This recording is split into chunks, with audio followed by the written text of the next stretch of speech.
Hello, traders. It's Greg from Master Trader, and I thought we'd review the broader markets and a few sectors and what's working.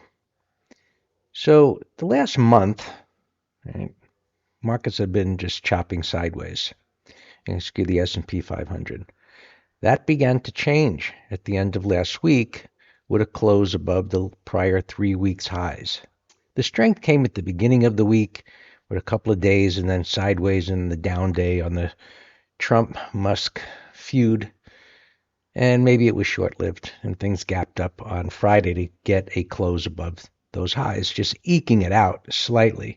Nonetheless, the weekly chart did close above those highs, suggesting a move higher and potentially, and just based on this pattern, the 3 weeks of consolidation and the close above, the probability of new all-time highs. So this sideways consolidation, which hasn't been the greatest for swing trades because prices haven't been going anywhere, actually been jiggling around quite a bit, um, that jiggling should be over and we should get a move higher. So as we look at other markets, as we always do, we look at the NASDAQ, and it's kind of just been a grinder to the upside, but similarly, you can see the weekly chart here, higher, high, higher, low bars, just slightly, and it backs off.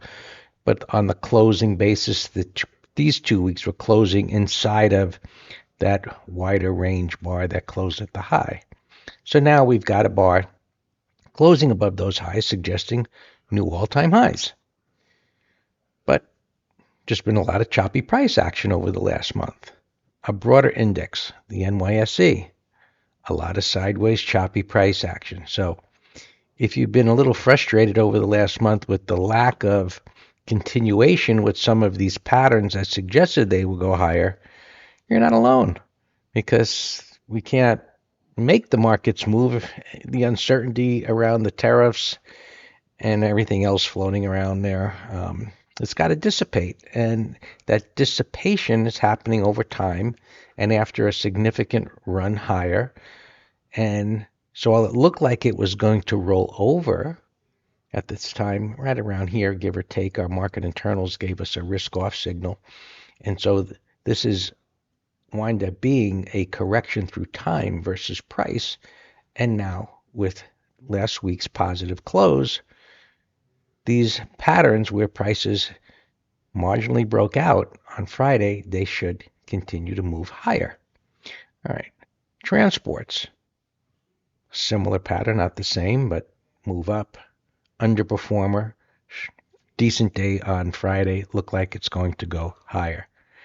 The Dow looks like potential to go 44,000, give or take, but a month-long consolidation, a close above the highs, it should continue to go higher, assuming we don't have any news that drives the markets in the other direction. What we'll see next week. Magnificent Seven. So Tesla dragged that down on Thursday, and now the gap up on Friday, if it can clear these highs, it should go higher. So from here, we look at different sectors. And so here's the S&P sectors, and what did the best last week was technology. And that's a closing high, and it looks like it should be able to make new all-time highs, similar pattern on the weekly time frame of sideways chop, back and forth.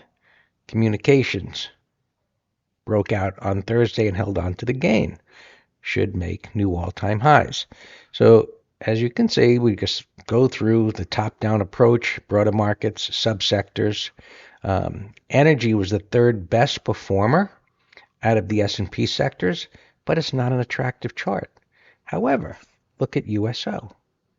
Maybe it can break out. USO is below the 200, but it did close above these highs, suggesting an attempt to move up toward the 200. There isn't much there to the left, and maybe it can continue higher where those stocks in XLE can begin to outperform, and we can decide just by sorting this which is the strongest.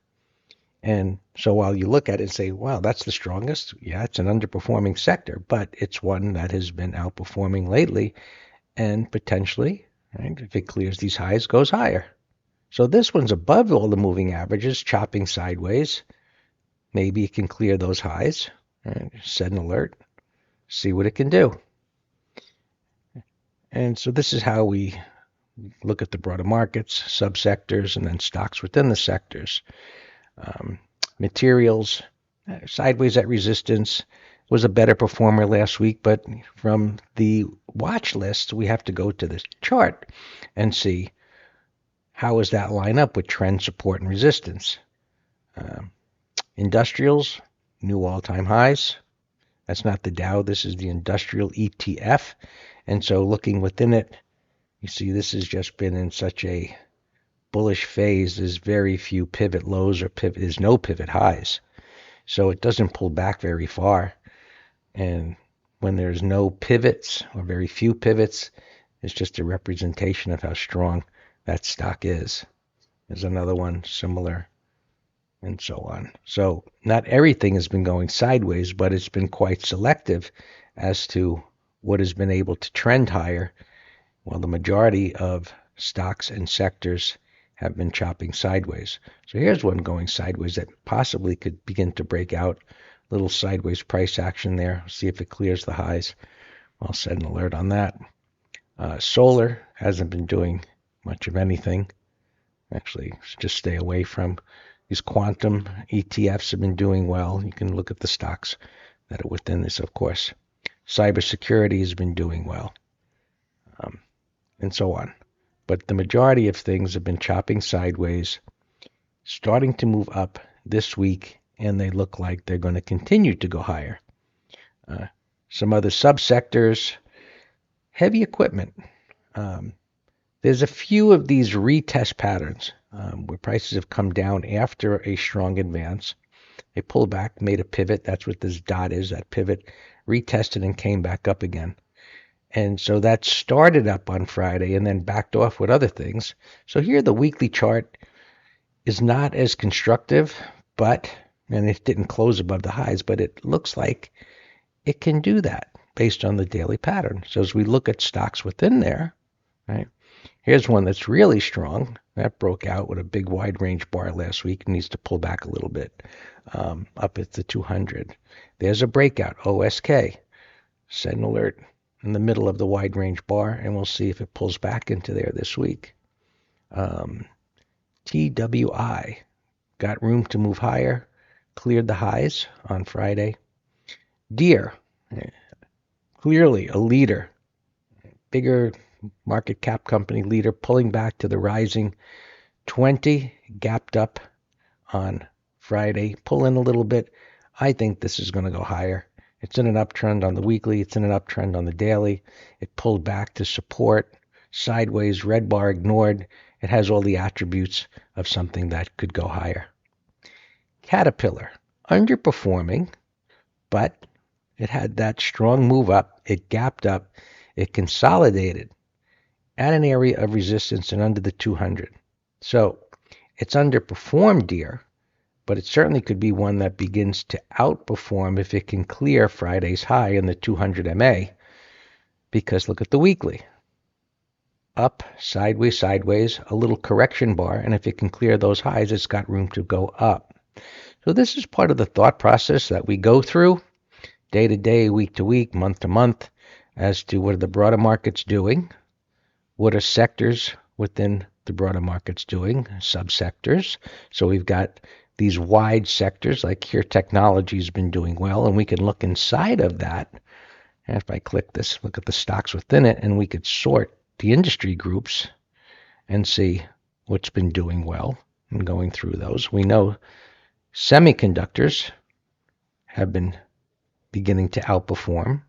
That cleared those highs at the end of last week. It does have resistance to run into, but let's look at what's been the strongest within there. MU has been the strongest lately, and this came off of these lows. It did clear all of these highs. It's the kind of pattern, buy it on a pullback. M-chip closed above the 200, should go higher. So this is a sector you're going to want to keep an eye on. This one has been an underperformer for a very long time. It's been promoted in Barron's several times back here, and then went down another 50%. So if they loved it then and thought it was undervalued, they must really love it here. And so it broke out last week, and it's another one that looks like it can go up there and potentially test that 200 MA that's lined up with that pivot. NVIDIA, of course, not too far from new all-time highs. LRCX, it's another institutional favorite, but up at resistance. So again, Texas Instrument, and this is kind of what we call the factory work. This reported earnings last week. It gapped down. It's had a heck of a run. There'll be buyers on pullbacks for this as well. KLAC, and you can see there's still a lot of those sideways underperformers like MRVL, which they loved it back here at the end of 2024 and then hated it, and now it's beginning to turn around again. So it looks like something that could go higher, probably good for credit spreads, put spreads, which I want to share with you. That's been working very, very well. And so here is the weekly options letter, and I sorted the performance by the beginning of May to the first week in June. So 48 trades, 37 winners, 3 losses. Here's total gains. Total gain minus losses was $723 loss. I think last week I had sorted this, it was about a $1,600 gain for that week. And so within here, we can go down and look at all of the trades. So what you see here is that there's no giant winners. They're majority of what I would refer to as bunts. What happened there? Triggered something. I don't know what I did there. But you saw that there are a lot of $300, $200 winners, a couple of $300 losses, but a lot of gains, some scratches. And so while many do not want to get involved with credit spreads because of the potential for a large loss, which is the truth, the reward versus risk is skewed in that way, but managed properly, which means a strong defensive posture of cutting them when they begin to underperform, you see how well they can do. So consider the weekly options letter. I'm going to put a link in here. And if you have questions, email us, Greg and Dan at Master Trader.